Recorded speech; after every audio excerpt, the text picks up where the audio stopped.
Joining us now, criminal defense attorney John Mobley. He is in Columbia, South Carolina. John, 7 hours, 49, almost 8 hours. Does that surprise you?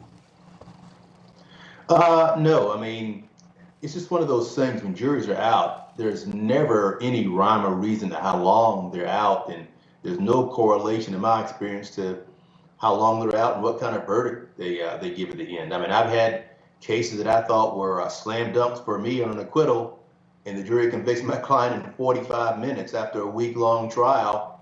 And I've had cases that I thought were slam dunk for the prosecution, and and I have juries out for hours and hours and hours and found my client not guilty. So there's never any correlation on something like that. Juries, just as always, when you have that many people together, they'll always fixate on things that none of the lawyers really thought was significant in the trial, but that's just kind of part of the makeup that you get when you have that many people together in a box. So it's just kind of wait and see. Both sides tried to get the jury to fixate on the law and the two charges that Kim Potter faces. First-degree manslaughter, predicated on the reckless use of a handgun or a firearm. And in the first-degree charge, the state has a lot to prove. That first of all, the person died and the defendant caused the death. That's easy. While the defendant was committing a misdemeanor or gross misdemeanor offense, okay, then that the defendant committed this with such force or violence that death or great bodily harm to another person was reasonably foreseeable. Second-degree manslaughter is predicated on negligence. First degree was reckless, second degree is negligent. Do you think, John, the state has enough for the conviction on that first-degree manslaughter? Is the there? Ted, I got to call it like I see it, and I don't see that the state has enough evidence to convict of any of the charges. I mean, quite frankly, I think the current climate has kind of changed how these cases are handled, and in some ways for the better, but I think this is a case where it's been handled, unfortunately, not for the better based on this type of officer. I mean, and I think, quite frankly, a year and a half ago, this case would have never been prosecuted. But I think the climate has changed with how these cases are handled, like I indicated.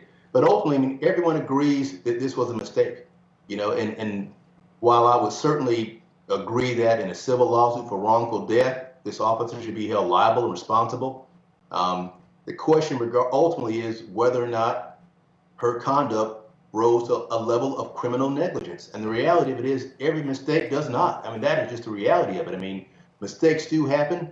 And when you look at this officer, I think the things that are significant in my mind are, one, I mean, you have an officer that by all intents seemed to be a very, good law enforcement officer that everyone was always impressed with, and never had any prior issues with anyone. I mean, quite frankly, in her testimony, she indicated that after 26 years of being on law enforcement, she had never had to draw her firearm. It only had drawn the taser a couple different times, and this is the first time she actually had to fire it. So you have someone that doesn't have any history of being abusive or having excessive use of force, or has a hair trigger or a quick trigger finger. I mean, a very good officer, and under stress made a mistake.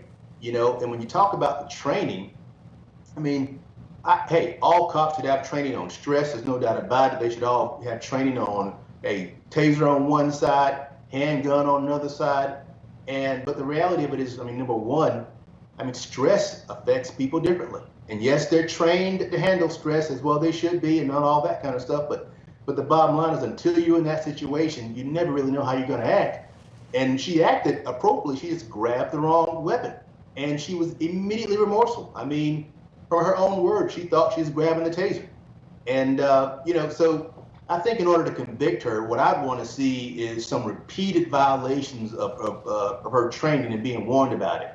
Let's say, for example, she'd been written up for repeated violation for similar conduct and had been advised that, hey, failure to follow these protocols is going to cause danger and a risk of to the safety of the citizens, or an arrest. You keep making the same violations over and over. We're warning you about it.